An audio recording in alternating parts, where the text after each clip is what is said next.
Hey everybody, Adam the Brain Haggy guy here. Today we're going to be diving into moving the needle by focusing on very important key performance indicators, also known as KPIs.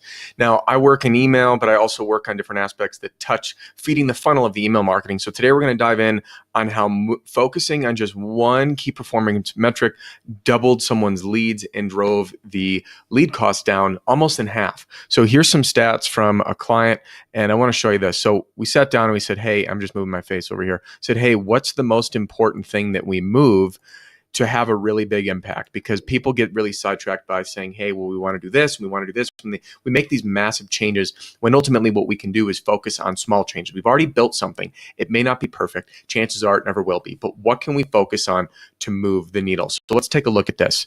The outcome, I'm going to give you the outcome now, and then we'll go step by step of how it happened.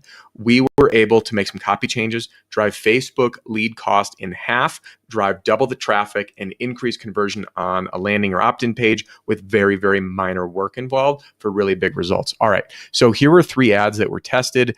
Cost per lead, I don't care about any of this stuff. All I care about is the end is cost per lead and then how that converts later. So our average for these was $9.67, the cheapest at 8 and change, and the most expensive over $11 for a lead. So what we did is we took this more story-driven approach. We rewrote the copy, and then we tested them here with a short form and long form. You can see the long form didn't perform as well and was turned off right away. That's why we split test. So very quickly, we learned that the short form copy, which followed a story-driven formula to speak to the target market, show what they can have, empathize with their pain, talk about the solution, and then have a call to action.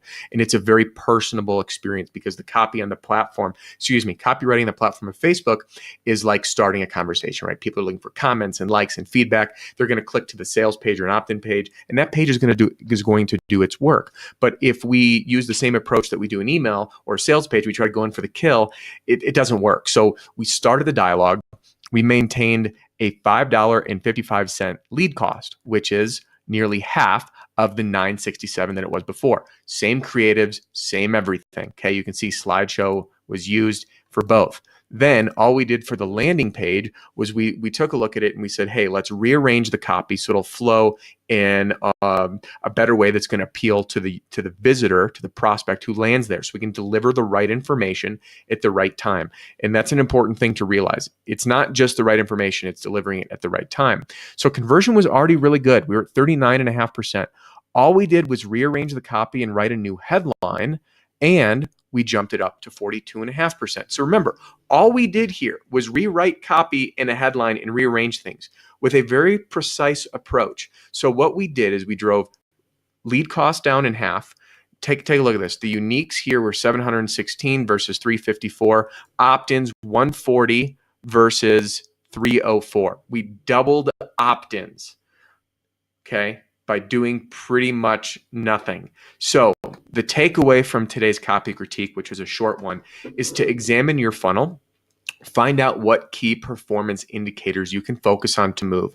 Don't worry about rebuilding everything or getting overwhelmed with, hey, well, I have to change this and I have to change this. It might be as simple as a click-through rate. It might be as simple as split testing subject lines for an open rate. It might be the front end of your funnel, rewriting your lead copy. It might be your opt-in page.